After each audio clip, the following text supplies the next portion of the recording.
Hi there, Sanbonani Molweni. Welcome to Fixed Channel. When you're here, please subscribe before the end of the video. If returning, thank you for love and support. I appreciate you. Izingane Zesthembu versus Uthando Nes'thembu. Ulwandle, Mpumelelo, ubaba Mseleku, ubaby Singabakho, no baby hiers kavuyo la sokhuluma ngabo. Kunento engayibuza lana ukuthi inkosana first son noma ozalwe emshadweni, njengoba ke nje kwazi ukuthi emakhaya amaningi bakhona abantwana abatholakala ngaphandle komshado. Ngenzeka futhi ukuthi indodana yokuqala ibe khona kodwa kwenzekile ukuthi uma wakhe akashadanga, lowo akayona inkosana. NgokwesiZulu ke kunencazelo yakhona, kodwa lena ke ngoba ngikhuluma ngalo mndeni wasemzumbe ngizosho ngendlela yabo, mase ke kuba ukuthi ke ngizo-eda phezu kwalokho abakushilo. Nento engiyithandile ke ngalo mcimbi owavela kuThando Nes'thembu, engicabanga ukuthi nakwamanye amakhaya mhlawumbe ezinye izinto kuyafanele ukuthi abazali beyiqondise besaphila. Angikhulumi kabi, sorry, ngenza i-example because ezinye iy'nkinga mhlampe zidalwa ukuthi abazali besakhona ezinye izinto abayikhulumanga zabasobala noma bayiqondisa. Lana-ke kulo mcimbi emzumbe kuSeason 2, lo mcimbi uhlanganisa imindeni yonke ehlobene nesibongo saMseleku. Njengoba ubaba uMseleku enamakhosikazi awu-4, kusho ukuthi unkosikazi nonkosikazi umndeni wakhe ufikile kanye ney'hlobo zabo bona njengomseleku. Lana-ke emcimbini uveza uSibindi noLwandle. uSibindi first son yaMahiyeni, oku-second wife manje. uLwandle first son kaMacele. Uthi-ke ubaba uMseleku unamakhosana awu-2. Kunenkosana yasendlini enkulu okuwuLwandle because uma wakhe uyena mamkhulu. Mase kuba noSibindi, uSibindi uma wakhe uyena Mayeni. uSibindi mdala ukunoLwandle. So uthi-ke uSibindi mayizokwenza izinto noma ngabe uzenza endlini yakwabo, endlini, hhayi kubo manje, endlini-ke mhlawumbe kunento eqonda ukuthi kufanele ayenze endlini kama wakhe, akazukwazi ukuyenza ngaphandle kokutshela ubhuti wakhe owuLwandle. Into efanayo-ke nakuLwandle, kodwa manje uLwandle uyena obhekele zonke izinto ngoba yena uvele emshadweni. Ngicabanga ukuthi ihamba kanjalo. So uMacele-ke uyayichaza-ke lento echazwa ubaba uMseleku ukuthi uMpumelelo njengoba emdala akusho ukuthi wuye, noLwandle njengoba ephuma emshadweni akusho ukuthi wuye. Babambisene, kodwa mhlampe ngokosiko uLwandle oyinkosana-ke gelekeqe. Kodwa manje ngoba uMpumelelo ube khona before uLwandle, basendaweni efanayo bobabili. Lena ichazwa abakaMseleku. Ningangiqhathi nabantu abazi isiZulu, angisazi isiZulu lesi esidip, ningiqhathe nabo masithi nayi intombazane ichaza into engekho. Le ngichaza ileshiwo abakaMseleku, ubaba uMseleku. Ubaba uMseleku uthi lokhu kwenza phakathi komndeni ohlangene ukuze kube yinto abazoyazi bonke, yaziwe wogogo nomkhulu bey'ngane ney'hlobo, ukuze kungabe yinto ngokuhamba kwesikhathi ezohlupha, ngoba amakhosikazi kungenzeka olwabo ulwazi luhluke ngama-roles kaSibindi noLwandle. Yile ndaba-ke mina engincuma. Nike nibone guys, ngokuhamba kwesikhathi iy'ngane zingasazwani kuyizathu ey'hlukahlukene. Mina ngisho lana ukuthi-ke le mhlampe izifundo ngoba bayokwazi ukuthi 40 years later babuke ukuthi ubaba wabo wayefiseni, noma ngabe mhlampe sekuyenzeka ukuthi abekho abantu abangabi nokushayisana ngembono, abekho abantu abangaphazami ngokwenza ngisho ama-siblings, kodwa bayokwazi ukuthi ubaba wabo wakhuluma phambi komkhulu kogogo noma wathi njengoba bebabili kanje kuwulwandle ngapha, kuwusibindi ngapha, noma yini abayoyenza kuyofanele ukuthi bexhumane ngoba ubabeke kuleya ndawo ubaba wabo. Ngithi-ke mina izifundo ngoba hlampe kwamanye amakhaya omunye bayamqhelisa bembeke ngaphandle, hlampe uthole ukuthi yena-ke akatholanga emshadweni, asuke abe yileyo ngane hlampe ezokhula ne-enga ngoba ubaba ufukamele lo amthole emshadweni. So ngikubona kuyinto eyisifundo ukuthi ababeke endaweni efanayo, nakuba kwazeka ukuthi ulwandle yena utholwe umamkhulu emshadweni. Sesizalana-ke, nayi-ke into ebangwa abantu abathanda le show yey'ngane Izingane Zesthembu. Angithi uTirelo ufike after uVuyokazi, yena usenomfana omdala manje okuyi-first son kaMpumelelo. Kanti ngapha lo esimazi before uTirelo okuwuVuyokazi usazithwele naye kuvela ukuthi uzothola umfana. Ngibona ukuthi into efanayo-ke le, akusafanele ukuthi ngichaze.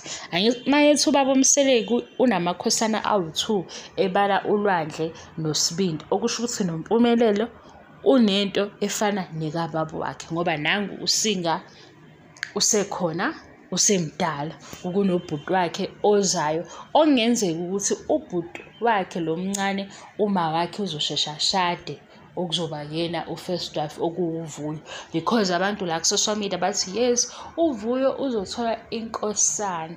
Masibheka kodwa-ke isifundo esivela kumkhulu walabantwana okuwuSinga bakho, baby Singa bakho kaTirelo, yinto efanayo nakubantwana labo ulwandle nosibindi, ukuthi eyama-roles ikhona, siyayibona bayichaza ngendlela ehlukahlukene. Mina ngisazi isiZulu esidiphu, ngiyasifunda isiZulu lesi esiphathelene namasiko, nokunye ngiyakubona ukuthi ayi khona ngaba yisiZulu, uma ngabe kuyisiZulu kodwa lokhu ukuze ikhaya libe nokuthula kudinga uku-adjust, ngoba manje ikhaya liyikhaya ngokuthi abantu babambene, liyikhaya ngokuthi abantu abasekhaya bawumndeni, bayazibona futhi bewumndeni, nokuphathana kwabo, nokuhloniphana kwabo, nokwenza izinto ngokubumbana nangozwana. So yikho ngibuye ngingayithandi leyo ukuthi ngizogqamisa ukuthi okhwalifayayo bayakhwalifaya bonke. Into ebalulekile ukuthandana nokuhloniphana, ukuze kungathi iy'ngane obhuti sebeno-40 beno-50 kodwa kuthiwa ngenelwane. Angithi phela lezi zinto ziqala lapha ebuncaneni, omunye akhule ne-enga, omunye abuke ukuthi mina ngiphathwe kanje, bekwenzeka izinto ezithini nezithini. So ubaba wabo ngoba wakwazi ukukhuluma phambi kwabazali babo nawomkhulu babo nasemndenini yabo, bayokwazi ukubuyela emuva ku-season 2 wakuThando Nes'thembu bethi ubaba wathi mase bephambana, ngoba ukuphambana kwemibono kuyaba khona. Noma-ke mhlawumbe sekufika-ke omunye ozoshintsha lento eyayifisa obaba wabo, uyobashaya unembeza ukuthi wathi ubaba Mpumelelo awuzuyenza into ngaphandle kokutshela ulwandle, nolwandle akazuyenza into ngaphandle kokutshela uMpumelelo. Ngobani? Bayingane zandawonye, ukuthi omunye ufike kuqala, omunye wasefika emshadweni. Nabo futhi noma abazali nabo sebejikelana, ngoba phela guys sayibona indaba lapho. Ngiyadlala, ayeke ngisho nje into ekhona, niyabona nje ukuthi nawo omunye umndeni omkhulu kuyehluka kenyuka enkantolo. Babengacabanganga nabo ukuthi ngelinye ilanga kuyoba khona iy'nsuku la sekuyehluka kuyiwe enkantolo, kade kuphilwa kuwumndeni kahle. So laba episode 2, episode 10 mangakuphosisi, uyo wabafakazela ukuthi ubaba wabo wayefise lokhu. Ngisho abazali bengayijika, omama sikhamba ngesikhathi mhlawumbe kushintsha iy'nhliziyo beyijike, kodwa kumele behlale ezweni elishiwo bani? Ubaba. So nakulezi ngane-ke abazukulu ngibona ukuthi into efanayo, ngoba omunye usekhona, omunye useza, kanti ngapha sekuthiwe lona u-number 2, lona u-number 1. Ngicabanga ukuthi into enjalo. Kodwa ngangade ngibuzile ukuthi inkosana nendlalifa kuhamba kanjani ngesiZulu. Nangoba ngangibuza-ke ngangibuzela ukwazi nje ngoba mina nodadewethu thina-ke manje singafaka abazali, ngifisa ngathi ezinye izinto singangayibeka ekhanda ukuze sizokwazi ukuphilisana. Leya nzondo ebakhona emndenini ongazi ukuthi iqalephi, uthola ukuthi akusakhulunyisana, kunamagamana, iphele nabo abantu abadala singayingeni. Ngoba manje ukubambisana ikona okwenza ukuthi kuyiwe phambili. Ngeke ngibone abanye abantu bethi nje umuntu omnyama angazi kanjani kungcono olunye uhlanga ngoba bayakwazi ukubambana. Sihlula yini thina? Sihlula yini? Ngoba ngapha kwaPhumelelo yedwa omunye abasamthanda. Nophumelele akangaphakami. Ukuphisana nokuhloniphana okubalekile. Njengoba ngifunda nje lama-comments ngey'ngane lezi ey'ncane, ngiyabona ukuthi ikhona leya nsila leya yokuthi khona obalulekile, khona ongabalulekanga, khona i-position ethini, khona i-position akuba i-position ngoba nje ikhona kushiwo ukuthi hhayi lowayana-ke watholakala emshadweni kodwa iy'ngane zandawonye. Umndeni ekugcineni ngoba ave yimbi lento ukuthi sibuka imindeni sesibona la kuma-TV shows sekukhona umuntu ngempela oyongqongqoza ekungqongqozela kini ukuthi nangu ufisa ukuzokhuluma ney'ngane zakubo. Uyayibona nje leyo nto. Omunye kuseyongqongqoza ungqongqoza ne-TV host useyosho ukuthi ucela ungena kubo ezohlala phansi ezokhuluma nabantu bakubo. Omunye hayi ngeke guys, hayi thina ngeke, azizameni.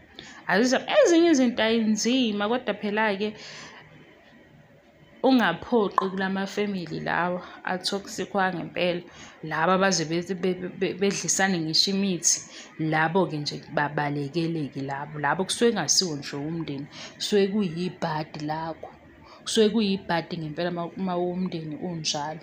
Kodwa nje lokho okunye impakamo ayisali ngaphandle, akuvele ngeke kuze kwenziwe ngokufana, nokuhlakanipha ngeke kuphiwe ngokufana, kodwa nje iy'ngane zandawonye azibe iy'ngane zandawonye. Ngoba lapho ku-social media uzofika kithi wenze ividiyo ukhala, sikhomente sisho ukuthi hayi kuzoba right kunjani. Ekugcineni awusasiboni.